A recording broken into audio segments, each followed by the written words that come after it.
What's up, guys? You like my bow tie? Glasses? I actually don't know how to turn this off. I don't know if I can. Anybody who hops in here, tell me how to turn this thing off. I thought it was going to be really easy, and it's not. Here we go. Okay. Where is it at? Go away. What's up? What's up? Sorry, I'm trying to turn this frickin' filter off, and I don't know how to turn it off. Does anybody know how to turn this off? Here we go. Okay. I thought I was going to have to live with that thing on the entire time. I was about to start the call over, man. Oh my gosh. Thought it'd be fun for a second. What's up, guys? I've not been live on my own Facebook page in like 3 weeks, over 3 weeks. So I wanted to hop on here. I only got about 20 minutes, so it's going to be a fairly brief one. But yeah, Jordan, definitely go back and screenshot it. I know. I kind of like it. I found that filter yesterday, and I freaking love that filter. This is what I'm going to look like when I'm running King Me Academy. When I open that up in about 8 to 10 years, this is what I'm going to look like. I freaking love this filter. But okay, on a serious note, there was something I actually wanted to talk about today. So I posted as the title, do you think wealthy people see things that you don't? And I want to segue into that. I want to make a door first. I want to go back first and create a door for you guys so you can kind of get in the same context that I'm thinking about it in.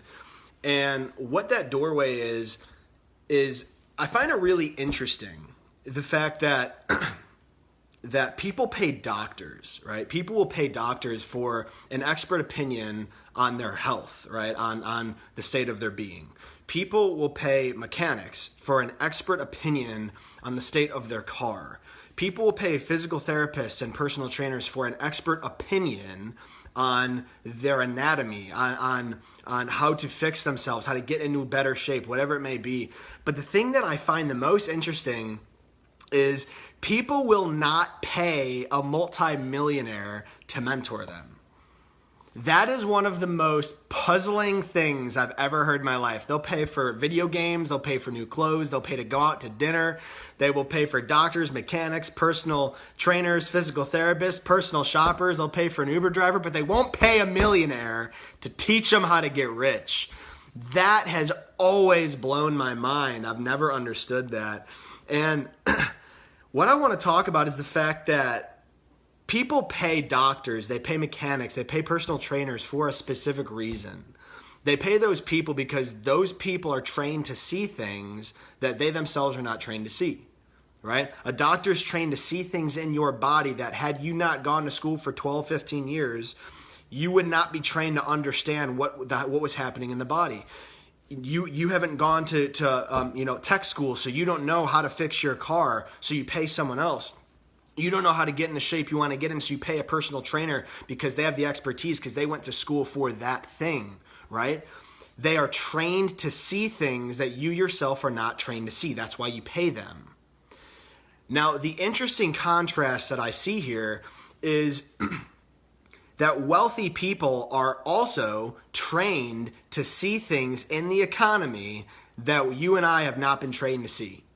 They've been trained to see things, whether it was at home, it wasn't at school, because you don't learn how to get wealthy in school. If there was a Wealth 101 class, I would have been front row and center every single day, okay? That's not a class in school. 97% of people work for somebody else in this country, so you're not learning the philosophy of the wealthy at home. So where is it you go to learn how to get trained to get rich, right? That is one of the most puzzling questions in our society.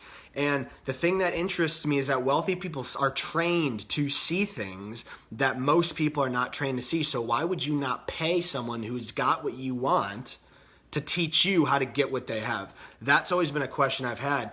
And you know what I found out? One of my close friends, a man who coaches me whenever I need it, but more than anything, we're just good friends now. He taught me something that literally changed my life. It changed the way I perceived life. What he said to me was, he said, Danny, the reason people don't live the lives that they want is because they ask bad questions. You see, when you ask bad questions, you get bad answers. When you learn to ask good questions, you get good answers, and you can transform your life. I want to give you a second to marinate on that for just a moment. Just think about what that means.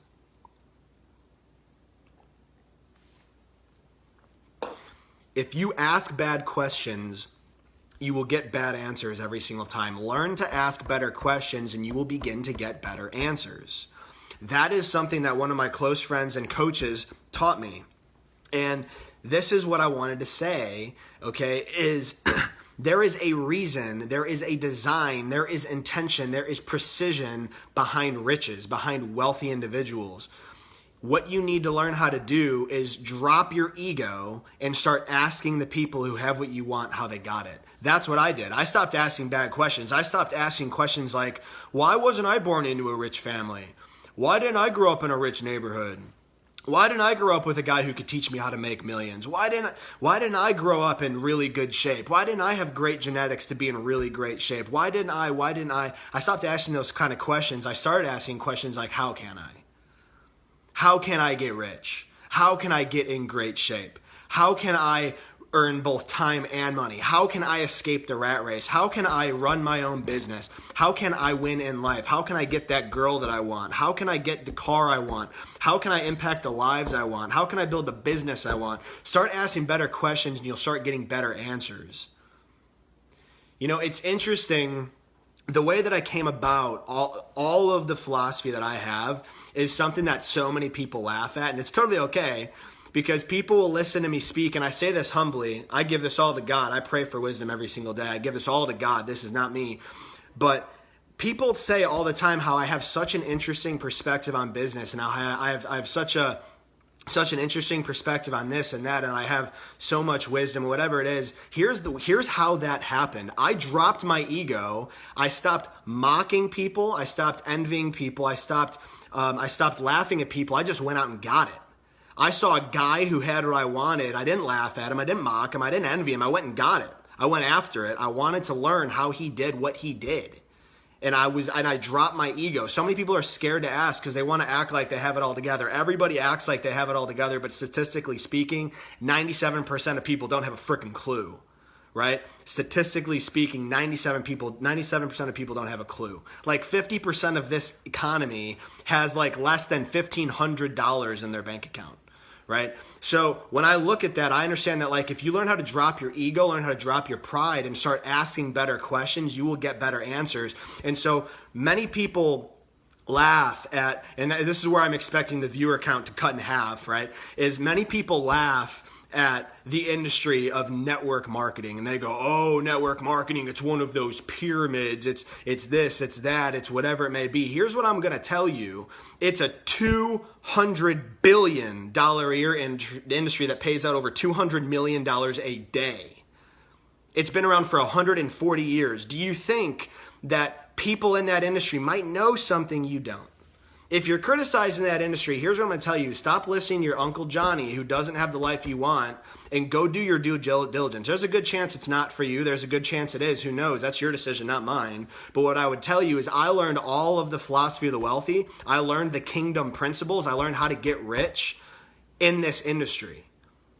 I learned how to get rich in this industry, right? And it's funny to me that some of the most successful people in this industry are actually small business owners. They're real estate agents, mortgage brokers, doctors, chiropractors, lawyers, and attorneys and stuff like that. They're restaurant owners. They're what else? Like mechanic, garage owners. Small business owners are some of the most successful people in this industry. Here's why: because they understand what a real business model is. They understand the difference between a good business model and a bad business model. They don't mock it. When they see a guy making $20K a week, they're like, tell me how to do that because I can't. How do you make 20 grand a week with $300 a month overhead? Most small business owners make $20,000 a month, but they pay $16,000 of it back in overhead, and then they have to pay the rest in taxes, and they don't make much more than everybody else. Most people think small business owners are rich. Oh, they own the business. They probably make the same amount of money you do. Right? Small business owners are usually the most successful people in this industry because they actually do their due diligence. It's interesting to me, the people that mock this industry most are the most broke people. Not just broke financially, broke mentally. The ones who have a big ego and a really tiny bank account. The people who have a really nice car and can barely cover their rent. Those are the people that laugh at this industry, and it makes me crazy. And what I want to ask you is, could there be something about this industry that you don't know? That's a really valuable question to ask yourself. When I started to learn, when I asked better questions, I started getting better answers. My life changed. I dropped my ego. I traded ego in for humility. I traded ego in for education. Education equals everything you want. I'm not talking formal education. I'm not talking college. College is good. College is great, but college doesn't teach you how to get rich. People go, oh, Danny, you're talking about getting rich. All you care about is money. No, that's not true. But you know what pays for the roof over your head? Money. Do you know what pays for the clothes you wear? Money. You know what pays to take your girlfriend out on a date or your boyfriend out on a date? Money. You know what pays for clean water to drink in Africa for people who have no money? Guess what? Money. Do you know who can provide shelter to homeless people? Churches with money, right? Money is not everything, but I'll tell you this, when there's a lack of it, it's like a lack of oxygen. You kind of need it, right? You kind of need money. And the thing that blows me away is the people who always say that making a lot of money won't make you happy. They're right. Money won't make you happy, but money makes a lot of other people happy. What you do with money can make a lot of other people happy. That makes me happy. Fulfillment makes me happy. Being able to lay my head down and knowing I made a difference, that makes me happy. Right? And so if you're trading all of your time for money, at the end of the day, when you're 70 years old, this is great. You can sit and you can revel in it. You can revel in your pride. I worked hard. I went to work every single day. I was a great employee. That's great. There's nothing wrong with that. We need great employees. But in the end of the day, okay, you can revel in your pride when you're 75 years old and you have money, but you have no more time. Okay? When you didn't get to spend the time with your family and your friends, when you didn't get to travel to the places you wanted to go to, when you didn't get to do the things you wanted to do because you were too busy trading all of your time for money. The people that tell me that, Danny, money isn't everything, they're the ones that are treating money like it's everything. Why? Because you're trading everything you have just for a paycheck. People that say money's not everything are the ones that trade their entire life away just to make $50,000 a year. You know what I love about network marketing? It is a servitude industry. It is for people who love people. It's for people who want freedom and understand to get freedom, you need to help people. I love this industry. I will go to battle for this industry because I understand the difference between a good business model and a bad business model. I understand the difference because I've been trained by wealthy people to see it, to see trends. I understand the difference, and I invite you humbly, to take a look at something that you've been mocking for the longest time, like I did. I mocked this industry for the longest time. I invite you to take a look. You can say no, but get educated, because the most costly thing you could possibly own in this lifetime is a closed mind. The most costly thing, the most expensive thing you could possibly own is a closed mind. Get your questions answered. If you want more than you have, humble yourself. Don't mock it. Don't envy it. Go and get it. I have a team call in about 5 minutes, so I got to run. Guys, have an awesome night. Appreciate you. See ya.